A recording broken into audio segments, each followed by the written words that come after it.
Welcome to Luca and Miguel. Enjoy the video. In this video, I will show how to buy and send Bitcoin on Binance US. Log into your account, complete identity verification, and link a bank or card.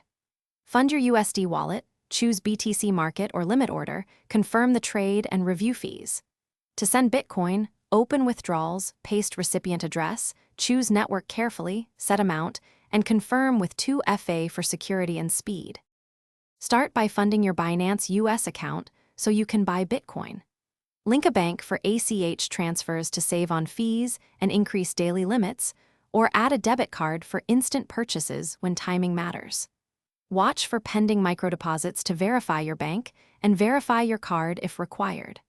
Always double-check the USD wallet balance before placing an order to avoid failed trades and delays.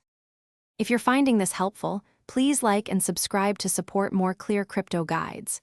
Quick recommendation: the Echo Dot smart speaker brings compact, rich sound and hands-free voice control that pairs well with a focused workspace or trading desk. It's a nice, inexpensive upgrade to keep you organized and entertained while you manage crypto. Check the description for the link and other deals. Now let's get back to the video.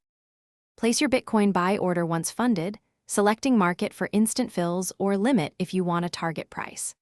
After purchase, go to Wallet, select BTC, and choose Withdraw to send funds. Paste the recipient address exactly, pick the correct network to avoid loss, optionally send a small test amount, then confirm with 2FA to finalize the transfer and protect your holdings from unauthorized access. Thanks for watching and please subscribe. It's the best investment you'll ever make.